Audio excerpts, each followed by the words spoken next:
Oh, I didn't see you there. Have you heard about communism? Communism is a plague striking the world. It is defined by a political theory derived by Karl Marx, advocating the elimination of private property. Communism is bad, folks, and we need to stop it with good old democratic democracy. Okay, in the 1930s in Nicaragua, U.S. Marines had helped put dictator Tacho Somoza into power as the Somozas promised to protect U.S. interests and business in Nicaragua. 40 years later, Nicaragua was still ruled by the Somoza family. After years of fighting, guerrillas who called themselves Sandinistas ousted Somoza in 1979. The Sandinistas allied themselves with Cuba and attempted to bring a Marxist or communist government to their country, but they found themselves being challenged by a counter-rebellion, the Contras.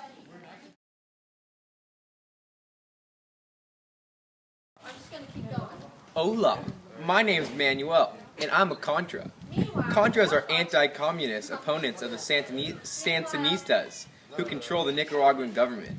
Initially, the U.S. provided us with CIA operatives and gave us money. But generally, most citizens here hate us because we use some pretty brutal tactics. And we're very anti-communist. We don't really like the Nicaraguan government. Manuel, afuera! Yo soy un Sandinista, Ricardo. Down with the U.S., down with capitalism, down with you.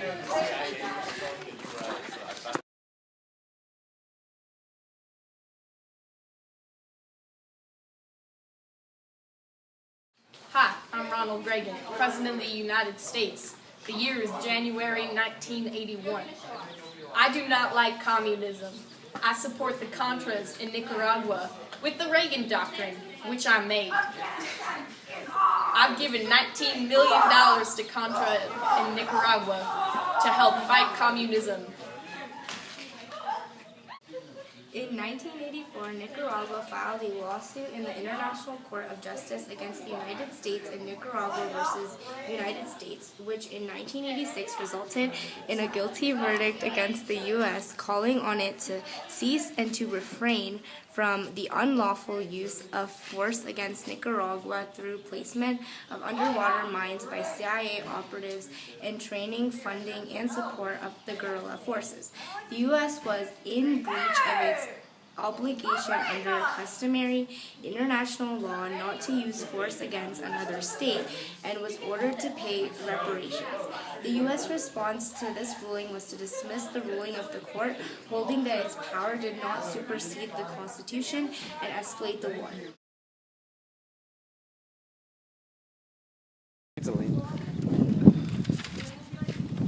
My name's Ortega. I'm the president of Nicaragua Sandinistas from 1985 to 1990. And I'm America. No one's gonna win this! Alright.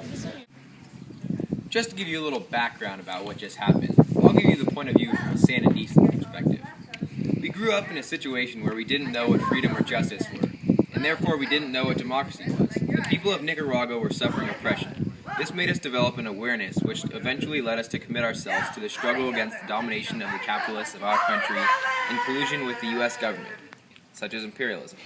And that's why our struggle took on anti-imperialist character.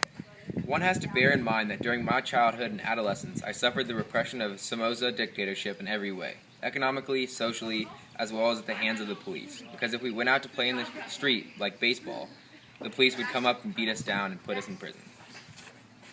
From the point of view of an American, I don't care about any of that. Down with the communists. Thank you. Hi again, it's Ronald Reagan. The bottom line is that the United States is what is behind Nicaragua, and what they did was to promote a confrontation between Nicaraguans.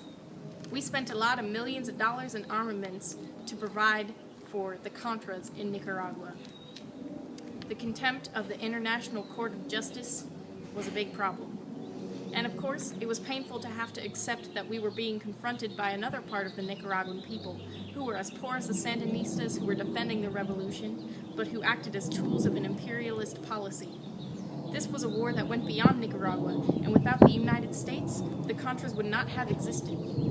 Without the United States, it would have been impossible for the Somoza's former guard to regroup, and it was they who started to organize the first counter-revolutionary units. Without the United States, there simply would not have been an army uprising in this country.